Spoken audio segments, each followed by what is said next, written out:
todo mitole mikudo zanzan egbe yin akhosu zangbe azanko aton nukun lopogo gbera idosun omeyan mimeyin agbokwe gbe tan le o minadon mi lo jiro ero asupa sipo tenti on kondo pode nukikode mime makaudu asu alumi memadu asile a mimolo jiro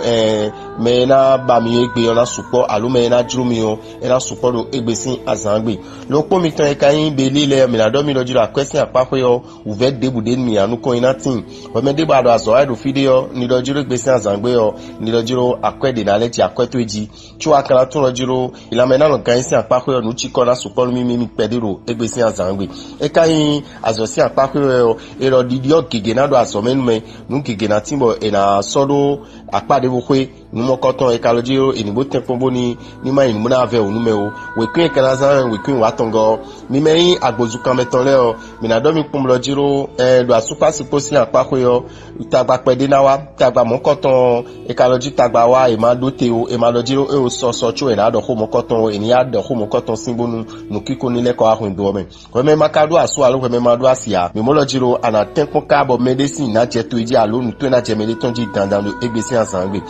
gosi ni oji akwesi apako yo edo aimetoni rote e mazan akwa utu chuo mi kanado mi pomolojiro lamena organisi apako yo ere ni blue tete mama nuchiko na tinme boni kanya asosi apako yo edo jiro lile metole kikene wiwa bonu edo nukun ede alo nu e babana blo e na pe muna biblioto e ka level ya so de bolo te pome da yo aso mo koton e na di blind bi kwi fotoro egbesi azangbe we kwe mi kanaza we kwe foton kun opogo mi me we do bule yo mi na do mi pomolojiro supasi potenti yo mi molo jiro nu kige na tin walo kige na tin bo mi na do mi na di odo hwen do me be kana ndagbe nu mi chuo hwe me ma ka odo asu alo hwe me ma do asia mi na do nu kumlo ji me na ya sunu alo me na ya sinu yo nu mo koton we ma do kunde diro egbesi ansangbe o e kan ya kwesi apako yo e do jiro akwesi san eni blo dede na bo ka te pobonu e ma molo jiro e o melody yin wanu nu na mebo ado tagbado mi edin o bo kana e do nu hwe me nse mu odo jiro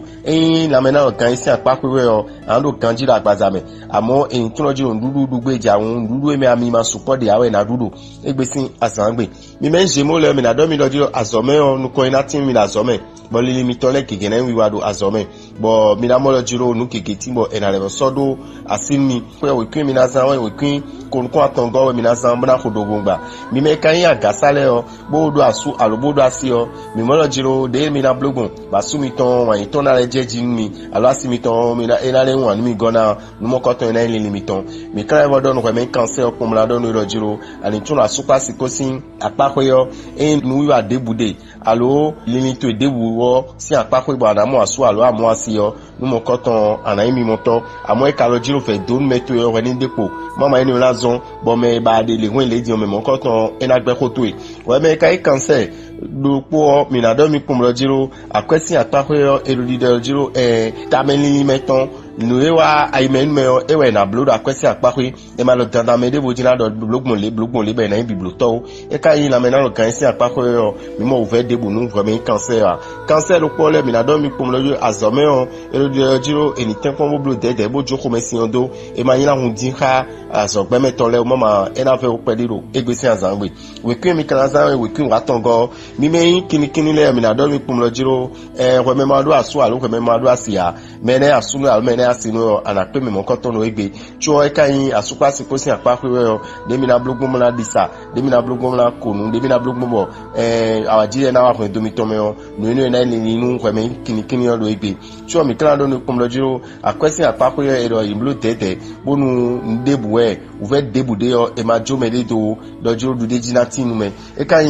na me na gaisi apako we o mi mo lojiro tagba debude nu mi ya mi me kan liyon le mi na do mi pomlojiro mi ni tun lo mi na blo tete lo azome do wi wan la support do mi wu do azomi tome won ayi mi toni rote we kwe mi kan azan we kiten go mi me kan yan nu da lo jile o mi na do mi pomlojiro ni mi si ten pombo nu koko le mi si won bojo nu we wa ile do eni na zo bo ko do mi ton ena fifa to o me maka do asu alo ko me ma do asia mi na do nu we su pomlojiro ani ten pombo tun lojiro uve akomodo wan isi apako yo ni ason mo koton ta me akun so sile mo me de vo mi na do jide do eni kun kan ndagbe o lo po mi ton e kan vierge le o mi mina do mi do jiro e akwese apakwe de so uve pede na de mi na akwese apakwe ni akwede do nu kwande alo akwede aja iboja mona zanu de me nu mokoton tun lo jiro mi moton e na fe onu pede e kana tun lo jiro nu chiko na supo nu pede ro egbesin azangbe no ko mi to e ka influence le mina do mi do jiro azosi apakwe yo mina tun lo jiro ni gegenatin bo mina do bo lini ni ole kan ni dagbe be na so ma jomiton alo azomiton e na do nu kon yi we kwi mi na zan we kwi wa tongo mi me inu dagan le bo ma do asu alo bo ma do asia mina do mi kumlo jiro e do mi level tem kombo nu walo mi to mi ni dio eni na so mo mene asu mi alo mene asin mi o mene mi moto ko me ka odo asu alo ko me odo asio mi mo lo jiro awajije do asu pass potato eni akwesi apako yo uve debude niya do satino e do dagbe wa mi ebo akweli o ena hun mi kanji bo mi ka bodo mi kumlo jiro ouais mais balance az ancien apako yo mi mo uve debu numero az ancien apako ya e mi me kai balance le o mi na do mi lo jiro az ancien apako yo nu ko ina tin mi e ka lo jiro eni ten ko mo le wodo accomplishment town bonu e ma jomede do debu eni na so bo nu ko ina tin la zo me we kwin na za we kwin ko go mi me kai ya ho kekele o mi na do mi ko lo mi me odo asu alu mi me odo asio nu kiko awajije na do asu pass potentin kon do pona de ko me ma ka do asu alu ko me ma do asia mi na do kumlo jiro egbesi azangbe yo mene asunu alu mene asinu yo alari ibrahim mo koton kupeto e kan ya question apako yo de kumlo jiro akweli yo ena hunme nuko ena tin me da question apako amo eniyan akweyo zan boyan akwede ton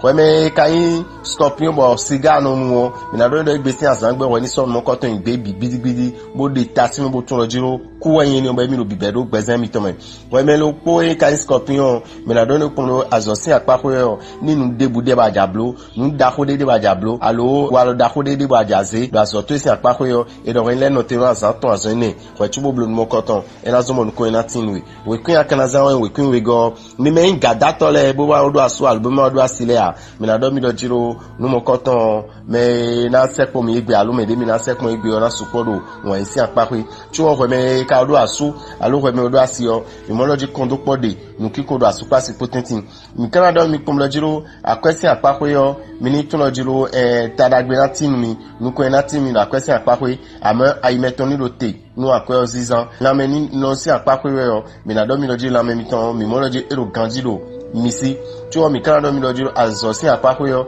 e de lo jiro planet yo mercure planet mo koton e ja fun ali gege ni me bonu gege na tin mo la yi nu kon me do aso meton si apako eni o kana revozon bo wi wana supo bo tabadon me e na supo do aso meton me wa yi meton ni rotero apa eni o pe we kwi mi na zan we kwi wolopo go mi me kan ye we zogban no bo do asu alobo do asile o mi na do mi do kun lo jiro khododo medio alo nu gben medio we bi we nu mo koton e kuna mo koton wa lo mi tomero egbewo ti o we me kan célibataire we me ma do asu alo we me ma do asia mi na do doju dagbede na tinu ru apa ni o pe bo ana pe won yin na ton to tu mi me kan capricorn le o mi na do mi do jiro akwesi apako yo uve debude mi na akwesi apako ya mojan la me si apako yo mi na ro ganji la gbaza me ne mi kana do mi kumlo jiro e do ndudu mi ton ni ndudu e de me kubu ma bio ami ma bio nu teme yo voton le no le ma bio a ni nu mi ton ije ton le boni mi ni du e na wa dagbe mi do agbaza me mi kana to kumlo jiro azosin apako yo uve pede na tin uve kana tin yo mi ma yon blo a mi yin gan mi le po mi pe na yin tagbaje to e ka loje ni mo ten po mo na imeton ni do te bonu no uve mo koton ni ma wa o we kwin mi kana za we kwin kon ko atongo e wa yin nu no vi mi to yin capricorn le mi me kai verso bo mi yodo 50 le o mi na do nu ko me verso bo ma do aso alu bo ma do asia mo na do dojo dagbe sin alija hun me do apa ni o pe ko me ka do aso alu me do asio e ro ni blu tete do sun devu na je jiroji alu ko me sunu we amo ai hato na je yon devu gon iji eni o kan hen uve aro coin do to me mi na do mi verso le mi na do mi pom lo jiro akwesi apako ile so mi ni blu tete mingblo dedero akwesi apakwe do planet we do finamala do tagban mi bo mi mayon blo akwesi san minan san gbo be kana yu venu mi do asan ijawe le mi lo po mi to e kan verso le do mi do jiru ko mi de ba son de a je wa ibo apolo ouvert ni odon pe we eloji be sin egbeji on anje bo de me moji kanji lo agbaza mi lo po mi ton e kan verso le o na do mi do jiro azosin apako yo nu ko ina team lu de jina team ni le meto le gege na team na yin wiwa do azosin apako we kun mi kan za mo ta la gbe na team ni yo e we kun kolokun lo po go mi me kan ko vile mi na do mi pom lo jiro mi no tun lo jiro super sipo tenti yo mi mo lo jiro ouvert de bukunde nu super sipo le o nu kiko na de awa jije na de bo khomesi yo kana support de budo ko yogbe ya mi me maka do aso alu mi me ma do asile o mi na do mi pom lo jiro ni limiton gege e kuna jijo won yin si apako yo amo akwesi apako ye na jijo bo e kana zon ba kweli yo kana hun mi me poisson le bi do planète yo mercure planète mo koton e do dagbe wa ni e bo la mena organiser apako de so mi na do grandi la gbaza mi la jonjon e ka ya so si apako yo e lo di lo mi e pom lo jiro me gege na tin bo kuna babna se khwe do mi de alo no e do mi de yo e kumna babna se khami yo amo e do je ma jaflawo de ko do e bi na blogbon e ni biblo todo aso ben e na so mo no ko ina tin me we kwen mi kalaza e we kwen afoton ko ene go da me ora bitan sigbe mi sisito e na chen lo ko mi to